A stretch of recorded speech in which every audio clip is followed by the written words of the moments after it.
All right, so here we are in Adobe Photoshop. I'm going to show you how to put a shadow underneath a model's feet.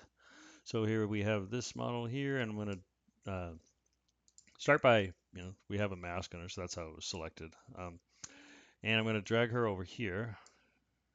And now we're here, and we will, I'm not going to save that. Okay, so now we've got the model on a new background, no shadow yet. So we're going to go over here to the ellipse tool, uh, elliptical marquee tool, and I'm just going to make, you know what? First, I'm going to make a new layer. Important.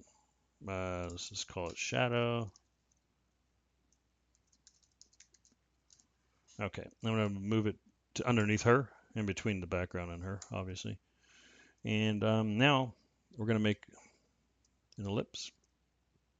A little big, but don't be scared. We're going to get to that part. So I've got my background color here set to black. So I'm going to go to edit and fill. You don't have to have that, but I mean, I typically leave that here. So you can pick your own color for the shadow or use your foreground or background. So mine's on background. My background's black. I'm going to hit fill. And now we have our not so great looking shadow. And we're going to go up here to filter, blur, Gaussian blur.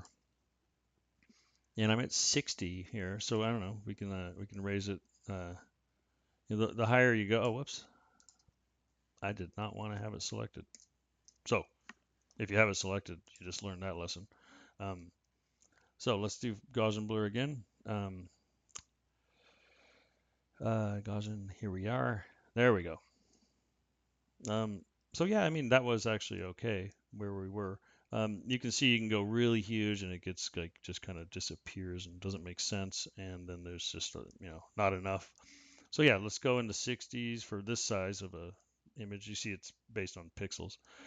So yeah, yours might be different. I don't know how big your image is. So let's just go on to just get it to look about like that. Yeah, it's I don't know, something like that. And hit OK. Now we're going to scale it down. So we're going to move it around a little. So we've got if we hold Shift, it'll change whether or not it's proportional. So I'm going to I don't want it to be nearly that high. I want it to be more of like a flat thing, and then there's not going to be any shadows coming out from anyone's heels unless they are actually floating.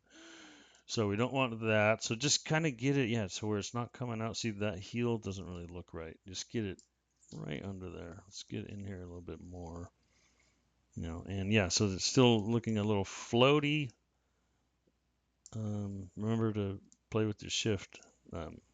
Yeah, there we go. Now we're not really making her float as much as we are. Yeah, there we go. Maybe a little down-ish. But I mean, this is just basically a quick one. You don't need to get too crazy with it. Um, and now I'm gonna go over here to the opacity, and we can play with that a little. See that? We don't need to have it, all the way black or anything. So or too light. So we definitely want to mess with the opacity. Get it to your liking. Uh, yeah, it looks really good. And yeah, if it is giving you, it does look a little like gray. So you can play with the blending modes too. But you see that? It just darkened it up a little bit, and that'll make it work better on different color backgrounds too. Because yeah, if we change the color of this background, you'll see it holds true. See that?